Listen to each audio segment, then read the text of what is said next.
Welcome back. It is the Vegas tape. It is Futrell and Shapiro today. JD will be back. Mr. Sharp will be back tomorrow. I kind of like that music. It makes me want to dance a little bit. Kind of like that. What was it? Do you know what your bumper music is? It was really good, though. I kind of like that. It was good. I liked it. I enjoyed it. Anyway.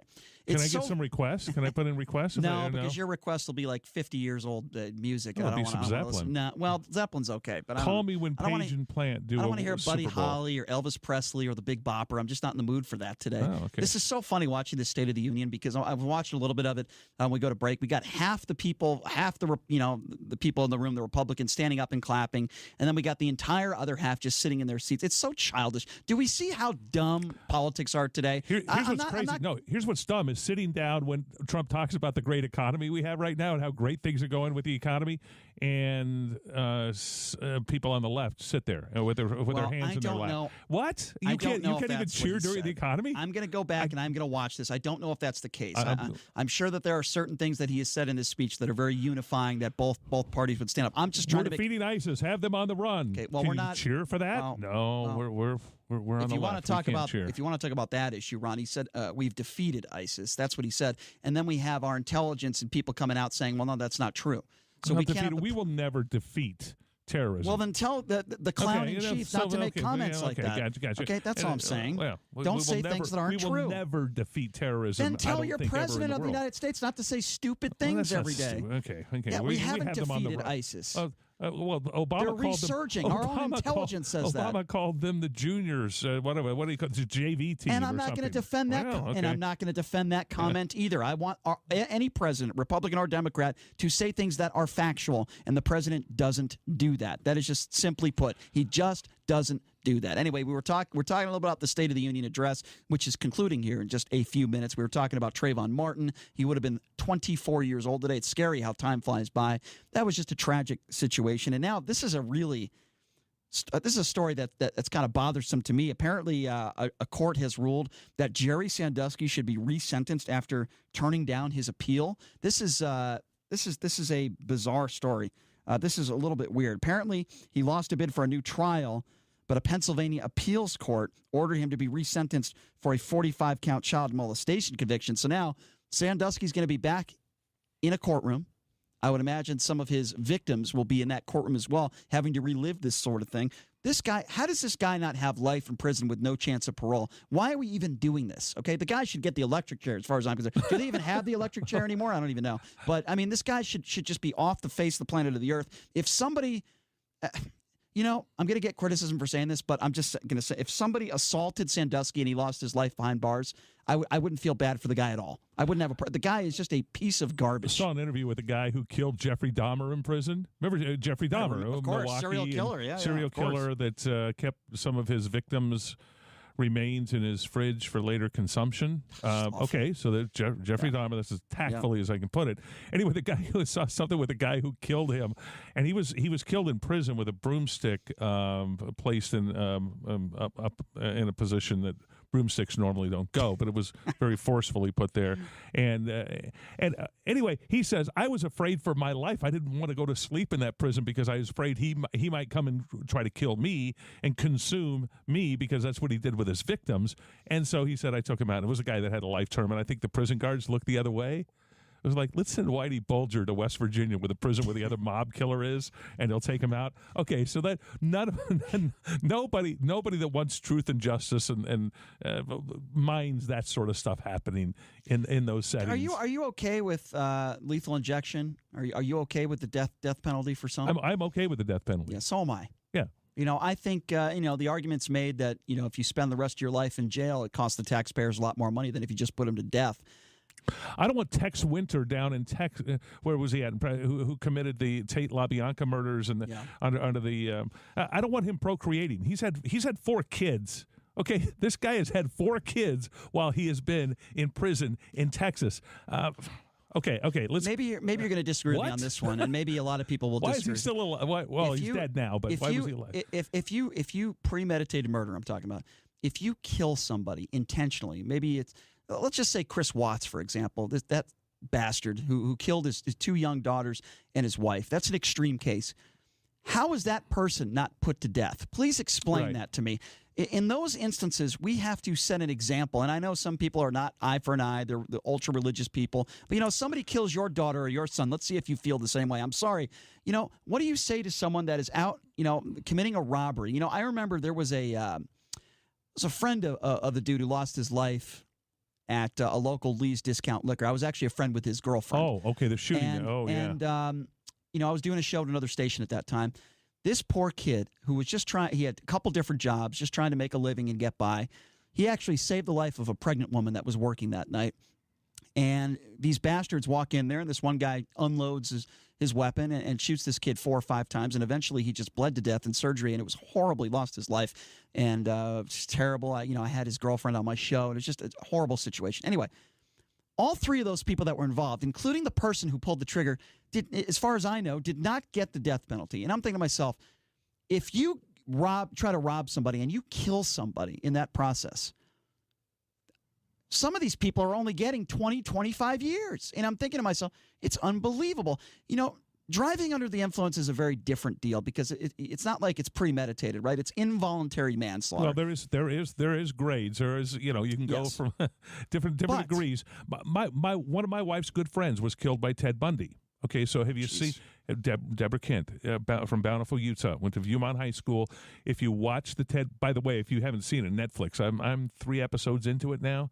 And seen it, and in episode 2 on Netflix was the story in Utah where he tried to kill one gal in Murray, Utah, just south of Salt Lake, went up to Bountiful and killed Deborah Kent after she was at a play with my wife that night, my wife to be, of course.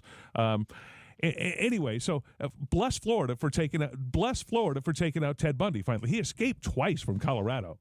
Twice from Colorado prisons. Crazy. Later to kill more in Florida, and his number was up to, they say, as high as 36. I think they can put 20 from Washington, from Utah, from Colorado to Florida. No, you have to have a place and a way to execute, of course, insane people like that. You have to, and it's so. But there's a lot of there are a lot of Republicans that are for the death penalty, but then you get a lot of people that are the ultra religious Republicans, like the Mike Pences of the world, that are against the death penalty. Well, you won't get that's a handful. You get more on the left that are against the death penalty. Well, look, there are more on the left that are against the death penalty. I'm not saying we're going to live in a society where if you rape somebody, which is just a horrific crime, that you get castrated. Or if you rob somebody, you're going to lose your arm. There are some countries that still do that sort of thing. I'm not saying that. All I'm simply saying is, I brought up the DUI because in this day and age, if you don't have any prior convictions and you kill somebody under the influence, you might only get 5 years. There are some cases where, to me, that is unbelievably ridiculous. And when you get out of jail, you can reapply to get your driver's license. That is insane. No. My opinion about DUIs are this, and I think it's a little stiffer than maybe most people might think. But from Jerry Sandusky to DUI, I know, right? I used the wrong term there too. Yeah, but I think if you get a DUI and you don't hurt anybody, I think you should automatically lose your license for at least a year. I think if it's the second time offense, and I'm talking about not hurting anybody, you should lose your license for 5 years. And then after 5 years, if you prove that you're staying out of trouble, then you can get it back. If you get a DUI for a 3rd time, you should never be able to drive a vehicle again for the rest of your life because you are a screw up. That's just my opinion. If you injure somebody in any way, shape, or form, and it is under the influence of alcohol, in my personal opinion, you should never be allowed to drive again. You had your chance. Driving is not something that you just get, okay? Driving is something that you earn, okay? Just because you're alive doesn't mean, I get a driver's license. No, it's a privilege. See, now and in this state now it gets murkier when you have pot. Okay, when you have legal marijuana that people can use, and it's legal. Now it is illegal to drive under the influence of pot. It's illegal to drive under the influence of Loratab and Oxycontin. Okay, it's illegal to drive under the influence of any substance that is going to cloud you.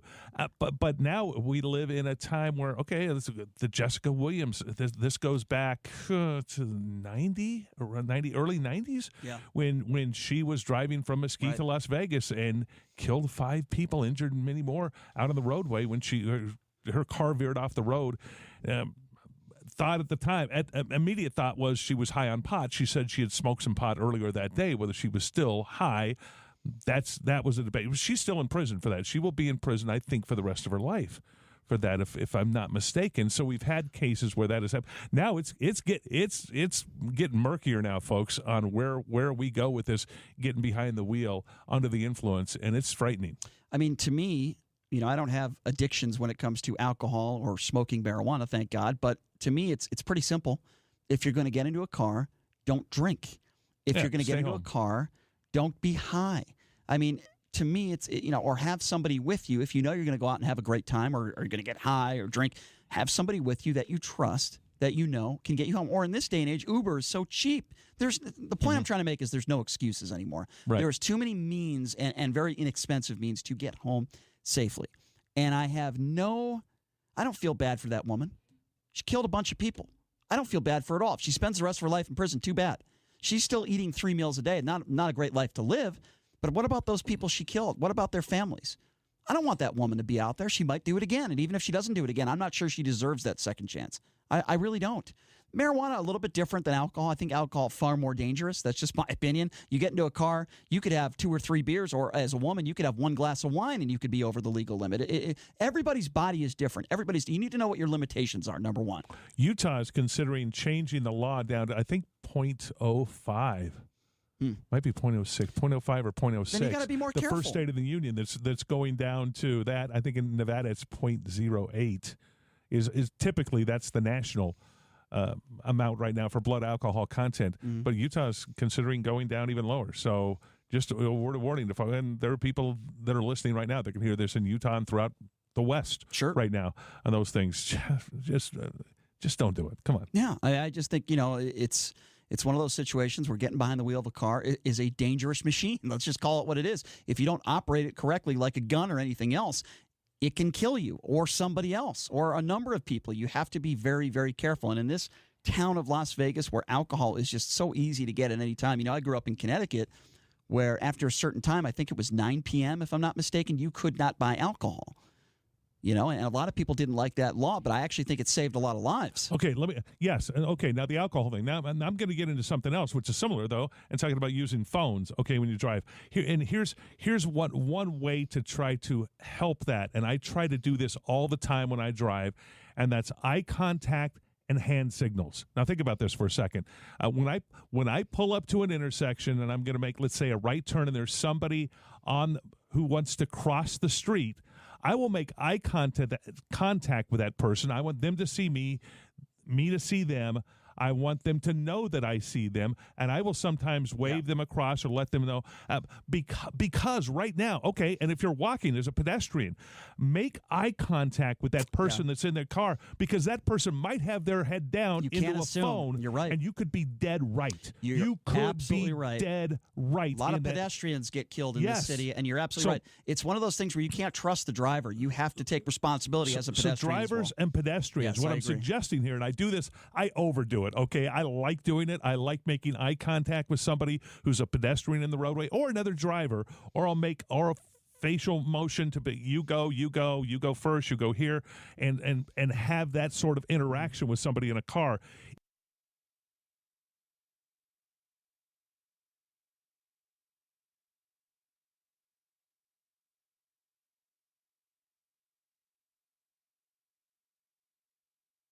Had in the past that we need to have now. Well said. I couldn't agree with you more. It's a responsibility with the pedestrians as well. Why don't we take one quick phone call? Then we're probably going to break early here because we have a special guest, Sandy Van from the Sandy Van Law Firm, coming in. Let's go to Gary. Gary, thanks for calling in. How are you? Hey, Brian. Yes, sir. Something very close to me. Being a pedestrian, I've been almost ran over so many times. Oh, that's horrible. Just horrible. You have no idea. I have the right of way, but you're going to turn. And Cheyenne and some of these streets, no turning on red, period. Right.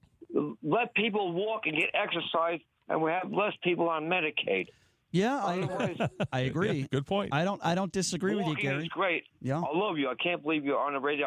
I wanted to curse you out and call you a moron. for not listening to the state address, but it's because I'm straight. You're talking about something that's very special to me. Well, I'll give you a break. It's special. I'll Thank bust your you. chops another time. All right, thank you, Gary. It's because I'm in here I with you, appreciate Brian. that, Gary. Thank you for calling in. Listen, I'm elevating your status. I think tonight. Ron Futrell is. I agree. Look, my grandmother was killed in a car accident, and my entire family suffered greatly. I was in the car as well. My parents were in comas. Luckily, they got out of it, and they're okay today, or they're at least better. But they suffered brain injuries, and I had to live through that. I know what it's like many others, to be in a very serious car accident. Unfortunately, it's no fun. And, getting behind the wheel. And look, I'm not perfect. I've gotten some speeding tickets. I'll be the first one to admit that. Nothing major, maybe 5-10 miles over the speed limit. But one thing I will never do in my life, and I know it, is I will never get behind the wheel if I'm impaired. I don't care if that's painkillers or getting high or drinking. I don't really like to drink anyway, but that's something that I take very, very seriously, Ron. And I'm telling you right now, I will never make that mistake. And I hope all of you listening will listen to this and say, hey, I'm not going to do it either. You can end up like that woman behind bars for the rest of your life, and I won't feel sorry for you one bit. You take the life of somebody else, you deserve it as far as I'm concerned. There's no doubt about it, Ron. Knights and the Lightning in overtime right now tied at 2. Wow, that'd be a huge win for the Knights, wouldn't it? The Lightning are the best team in the NHL.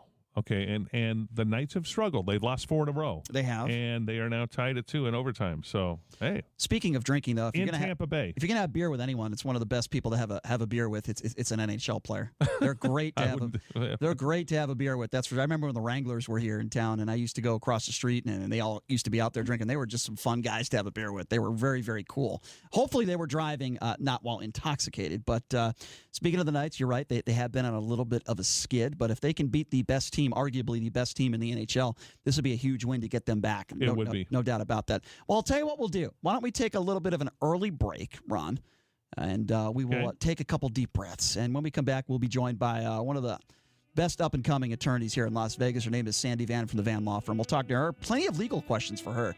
We could ask her about this, actually, as well. So we'll be back. Ron Futrell in studio from Channel 8. You are listening to The Vegas Take on the all-new 101.5 FM, 720 AM KDWN.